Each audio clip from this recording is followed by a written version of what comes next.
Hi friends, welcome to the Lasya beauty and food. ఈరోజు మనం చేసుకోబోయేది మునక్కాయలు అండ్ పప్పు, మునక్కాయ పప్పు.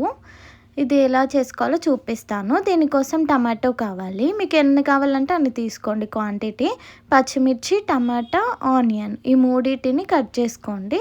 ఒక క్యారెట్ కూడా వేసాను, మన ఇష్టం. బీన్స్ అలాంటివి కూడా పప్పుచారులు వేసేటివన్నీ దీంట్లో వేసుకోవచ్చు. ఇవన్నీ ఇలా కట్ చేసుకొని పెట్టుకోవాలి. కుక్కర్ తీసుకొని దానిలోకి కందిపప్పు వేసుకున్నాను నేను. పెసరపప్పుతో కూడా చేసుకోవచ్చు. కందిపప్పు, ఈ కట్ చేసినవన్నీ టమాటో, పచ్చిమిర్చి, ఆనియన్, క్యారెట్ అన్నీ వేసుకున్నాను కుక్కర్లో. మునక్కాయలు మంచిగా ఇలా పొట్టు తీసి పెట్టుకున్నాను. కొంచెమే ఇవి లేతవి. మొన్న మునగాకు తెచ్చాను కదా ఫామ్లో నుంచి, అక్కడే ఈ మునక్కాయలు తెచ్చుకున్నాను. మునక్కాయల వల్ల ఎన్ని హెల్త్ బెనిఫిట్స్ ఉంటాయో అందరికీ తెలుసు, చెప్పనవసరం లేదు. ఇంకా దీంట్లోకి కారం, ఉప్పు మనకు సరిపడేంత వేసుకోవాలి కుక్కర్లోకి. ఇలా బయట కొనుక్కొచ్చుకునే బదులు కర్రీ పాయింట్లో కూడా అవసరం లేదు, ఇలా కుక్కర్లో అన్నీ వేసుకోవాలి. పసుపు కూడా దీనికి తగినంత వాటర్ యాడ్ చేసుకోవాలి. అలా బయట కొనుక్కుంటే వాళ్ళు ఎలా చేస్తారో తెలీదు, వాష్ చేస్తారో తెలీదు ఈ కూరగాయలు వీటన్నిటిని. మనం ఇంట్లో అయితే నీట్గా చేసుకోవచ్చు, ఎలాంటి ఇన్ఫెక్షన్స్ రాకుండా మంచి ఫుడ్ తినొచ్చు. ఇలా ఈజీ కుక్కర్లో పెట్టుకోవాలి. పెట్టుకొని మూత పెట్టుకొని స్టవ్ ఆన్ చేసి ఈ కుక్కర్ని స్టవ్ మీద పెట్టుకోవాలి. ఎంతసేపు అంటే ఒక 2 విజిల్స్ వచ్చే వరకు పెట్టుకోవాలి చాలు. 2 విజిల్స్ అంటే ఒక 5-6 మినిట్స్లో వచ్చేస్తాయి. తొందరగానే అవుతుంది. ఆకలేసినప్పుడు కూడా తొందరలోనే వండేసుకోవచ్చు మనము. బయట కొనే బదులు ఇలా చేసుకోండి ఫ్రెండ్స్, హెల్త్కి చాలా మంచిది. నేను మీకు మన హెల్త్కి మంచి ఉండే వీడియోసే చేస్తాను, హెల్తీ వీడియోసే చేస్తాను. ప్లీజ్ నా ఛానల్ని సబ్స్క్రైబ్ చేసుకోండి, లైక్ షేర్ కూడా చేయండి. 2 విజిల్స్ అయిపోయాక ఇలా కుక్కర్ మూత తీసుకోండి. కొంచెం సేపు పక్కన పెట్టుకోండి, అప్పుడే తీయకండి.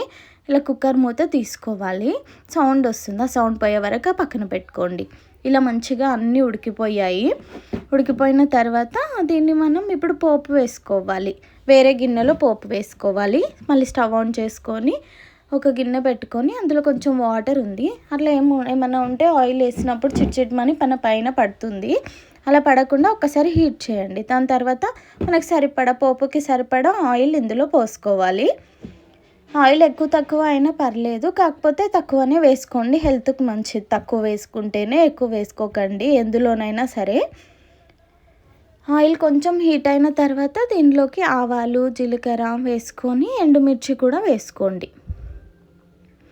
ఇవన్నీ కొంచెం హీట్ అయినట్టు మనకు తెలుస్తాయి. అప్పుడే కల్లేమాకు కూడా వేసుకోవాలి, కరివేపాకు ముందే వేసుకొని కొంచెం చెయ్యి తీసేసేయండి, మీద పడుతుంది, చిల్లుతుంది.